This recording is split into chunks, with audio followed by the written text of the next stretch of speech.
Halo semuanya, apa kabar? Gimana hari ini? Baik-baik aja ataupun enggak? Baik ya. Eh, Nah, sebelumnya izin memperkenalkan diri. Nama saya Lulu Aulia Ramadhani. Saya mahasiswi aktif semester 5 di Universitas UIN Universitas Islam Negeri Sultan Maulana Hasanuddin Banten. Nah, saya dari jurusan Bimbingan Konseling Islam. Nah, sebelum kita memulai kegiatan kita hari ini, alangkah lebih baiknya kita berdoa terlebih dahulu. Jadi silakan berdoa menurut agama dan kepercayaan masing-masing. Berdoa dimulai. Berdoa selesai. Nah, langsung aja nih, teman-teman udah siap belum buat ikut kegiatan hari ini? Siap, Bu. Siap ya. Nah, teman-teman ada yang tahu nggak sih saya di sini mau ngapain? Nggak tahu kan ngapain. Nah, jadi di sini saya mau membagikan angket sosiometri. Nah, udah ada yang tahu belum sih sosiometri itu apa? Belum. Nah, kalau belum tahu saya jelasin. Jadi sosiometri itu adalah merupakan metode pengumpulan data tentang pola dan struktur hubungan antar individu-individu dalam satu kelompok. Nah, tujuan dari sosiometri di sekolah itu umumnya untuk mengetahui hubungan sosial antar siswa gitu, teman-teman. Jadi kalau misalnya dari salah satu dari teman-teman di sini itu mempunyai masalah dalam penyesuaian diri dalam satu kelompok, itu bisa diketahui melalui sosiometri ini gitu loh. Paham ya sampai sini? Ada pertanyaan atau tidak? Nggak ada, Kak, paham. Oke, kalau paham kita lanjut aja ya. Nah, di sini saya udah siapin angket sosiometrinya. Saya bagiin dulu biar teman-teman lihat. Sebelum saya bagiin, saya mau kasih tahu dulu nih manfaat dari sosiometri itu sendiri. Sosiometri sendiri itu apa? Jadi manfaat dari sosiometri itu biar nanti kalau misalnya di antara teman-teman ini punya permasalahan dalam penyesuaian diri di suatu kelompok, itu nggak terasingkan atau terisolasi gitu. Jadi kita bisa tahu siapa yang punya masalah itu, terus nanti bisa kita kasih layanan, terus juga bisa kita bantu biar tidak terisolasi atau terasingkan. Seperti itu, paham ya? Paham. Nah, kalau udah paham, langsung aja saya bagiin angket sosiometrinya. Bisa teman-teman lihat ya.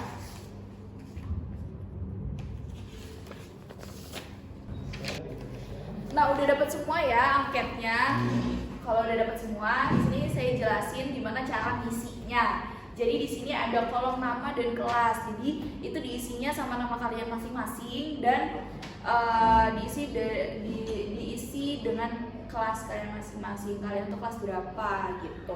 Terus di sini ada 2 item pertanyaan yang bisa teman-teman baca, bisa teman-teman jawab. Jadi salah satunya itu pertanyaannya, siapakah di antara teman-temanmu yang kamu pilih sebagai teman belajar. Jadi yang enak buat dijadiin teman belajar tuh teman kalian tuh siapa, tulis namanya di sini ya. Nah, di sini kan ada pilihan nomor 1 sama pilihan nomor 2. Jadi diisi dua-duanya. Oke, paham? Paham. Oke, kalau udah paham, saya kasih waktu untuk ngisi. Silahkan isi dengan baik ya teman-teman.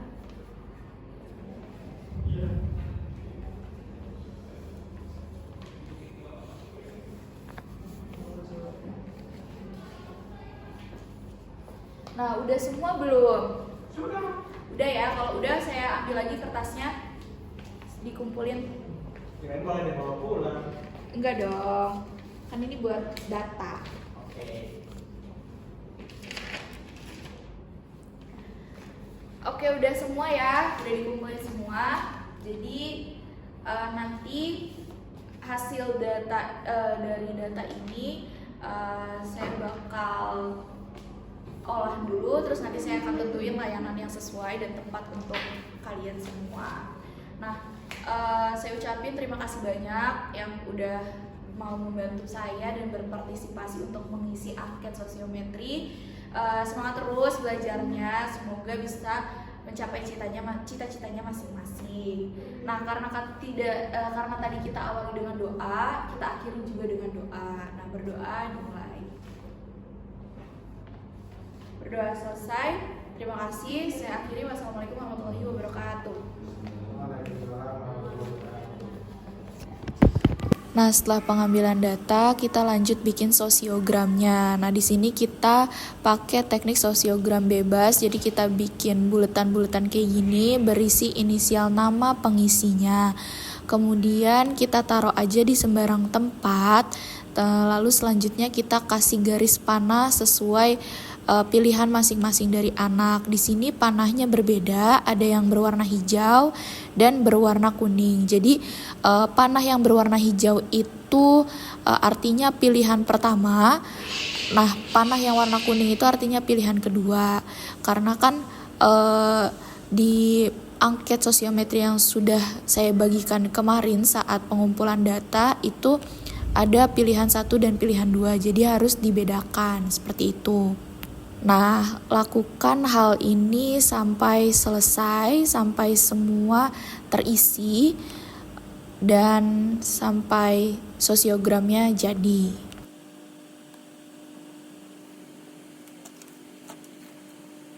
Nah, kalau sudah terisi semua, jadinya akan seperti ini ya. Selanjutnya setelah membuat sosiogram, kita membuat tabel tabulasi. Nah, di sini ada formatnya itu ada nomor, inisial responden, jenis kelamin, dan kode-kode nomor bagi para responden. Sebelumnya saya sudah melakukan perhitungan di Excel, ini saya sedang memindahkan saja ke Word. Nah, poin dari pemilih nomor 1 atau pilihan pertama itu jumlahnya 2 poin. Nah, pilihan kedua itu jumlahnya 1 poin. Di sini contohnya pemilih nomor 1 itu memilih nomor 5 sebagai pilihan pertama. Jadi jumlah poinnya 2. Kemudian dia memilih nomor 8 sebagai pilihan kedua dan mendapat poin 1. Lakukan sampai responden terakhir.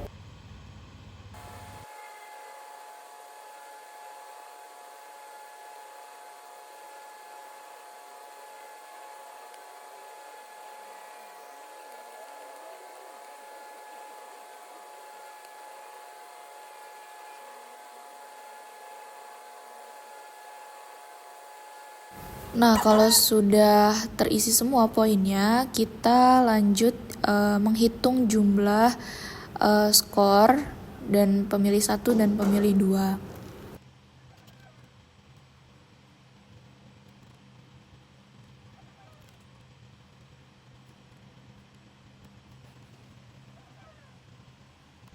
Nah, kalau sudah semua nanti akan jadi seperti ini.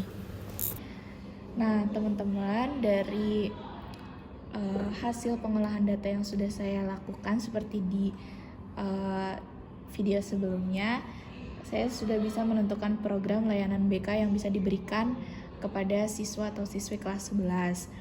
Nah, di sini ada 4 bidang, ada bidang pribadi, sosial, lalu ada bidang belajar, dan terakhir ada karir. Nah, dari bidang pribadi, tujuan layanan saya yang pertama itu para peserta didik dapat lebih berani dan percaya diri dalam berbicara dan menyampaikan ide. Jadi ketika ada dari hasil pengolahan data tadi kan ada peserta didik yang kurang dipilih sebagai teman belajar.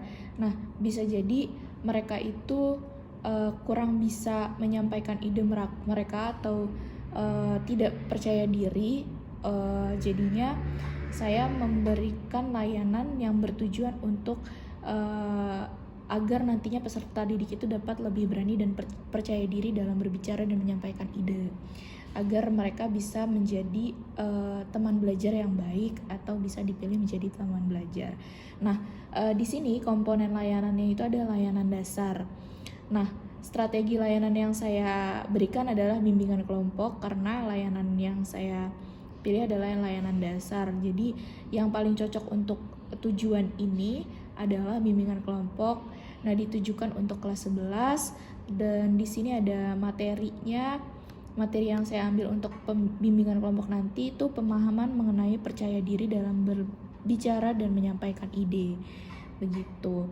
Nah, di sini ada metodenya. Metode yang saya ambil itu role playing atau permainan peran dan simulasi. Jadi nantinya di bimbingan kelompok itu di tahap inti itu mereka diberi waktu untuk bermain peran agar yang sesuai dengan materi kita, yaitu pemahaman mengenai percaya diri dalam berbicara dan menyampaikan ide.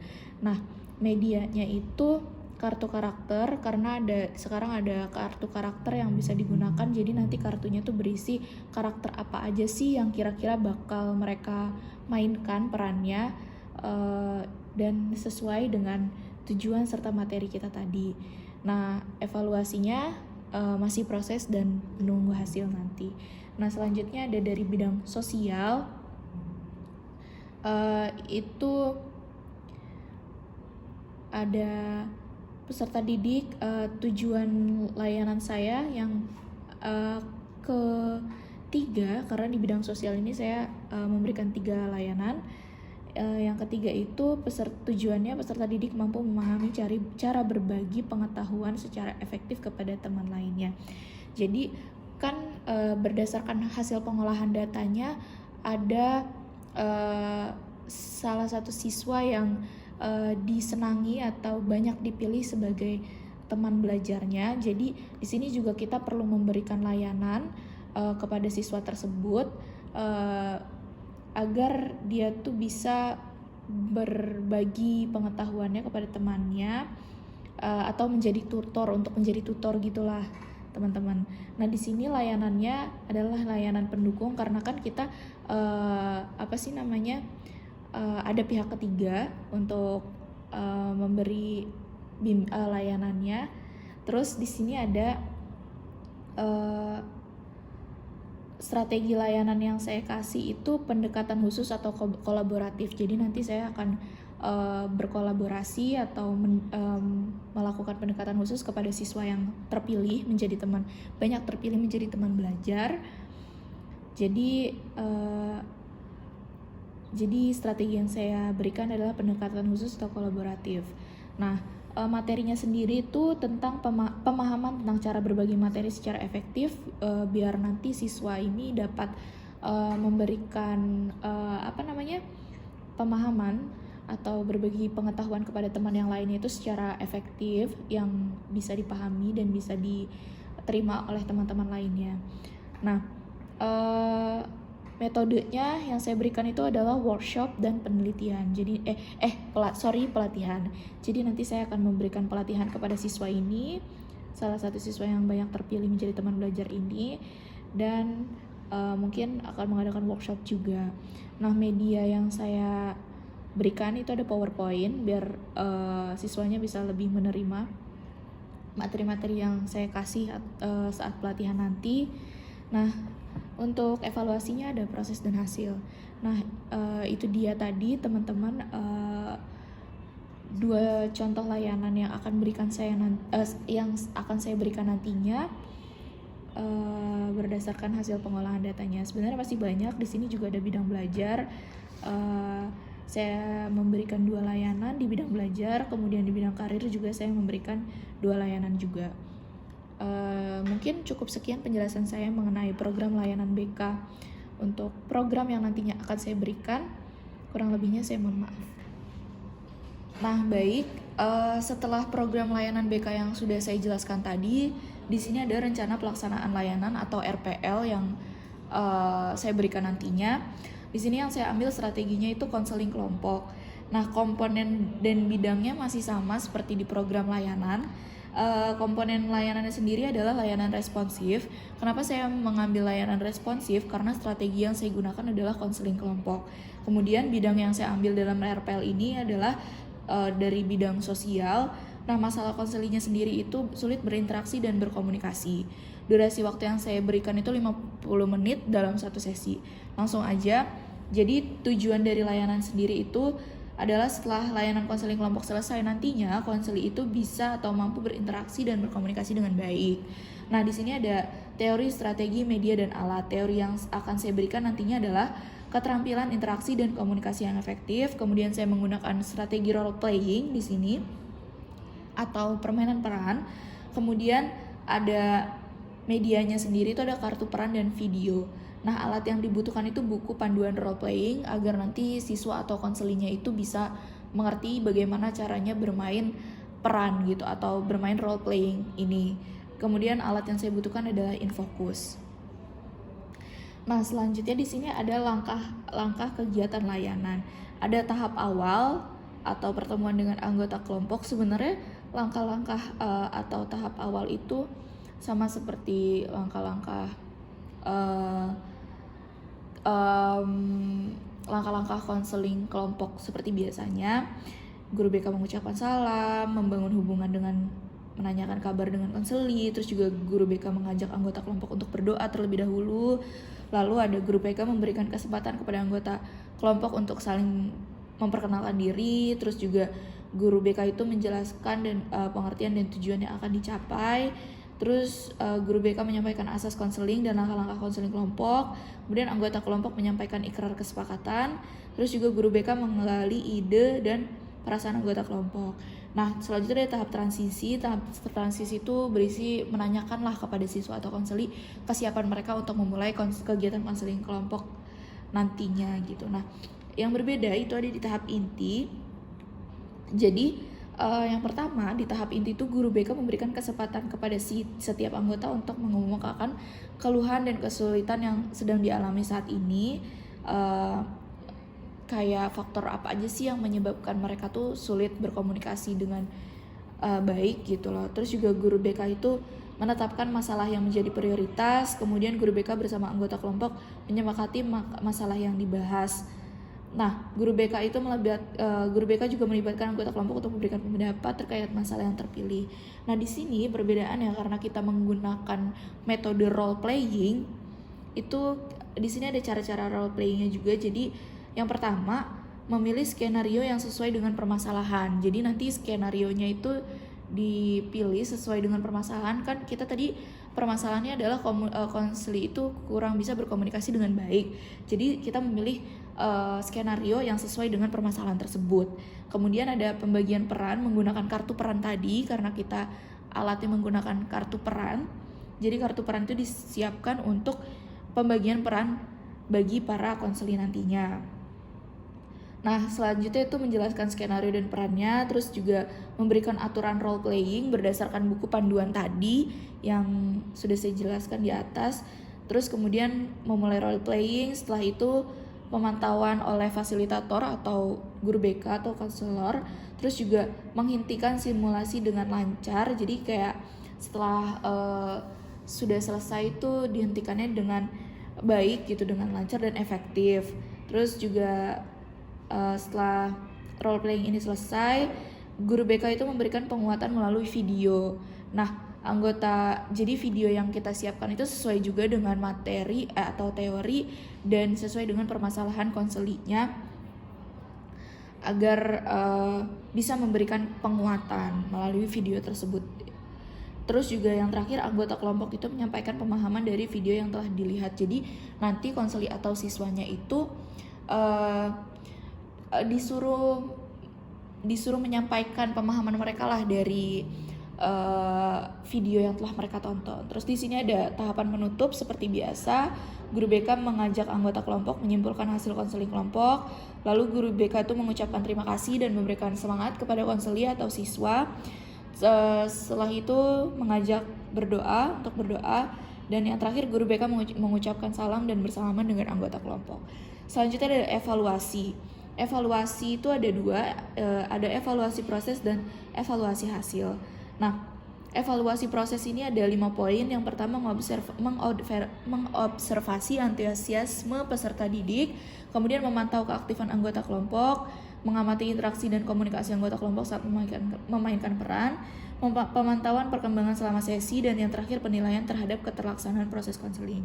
Nah, evaluasi hasilnya ada 3 poin, yaitu mengajukan pertanyaan mengenai pelajaran yang dapat diambil selama sesi konseling tadi.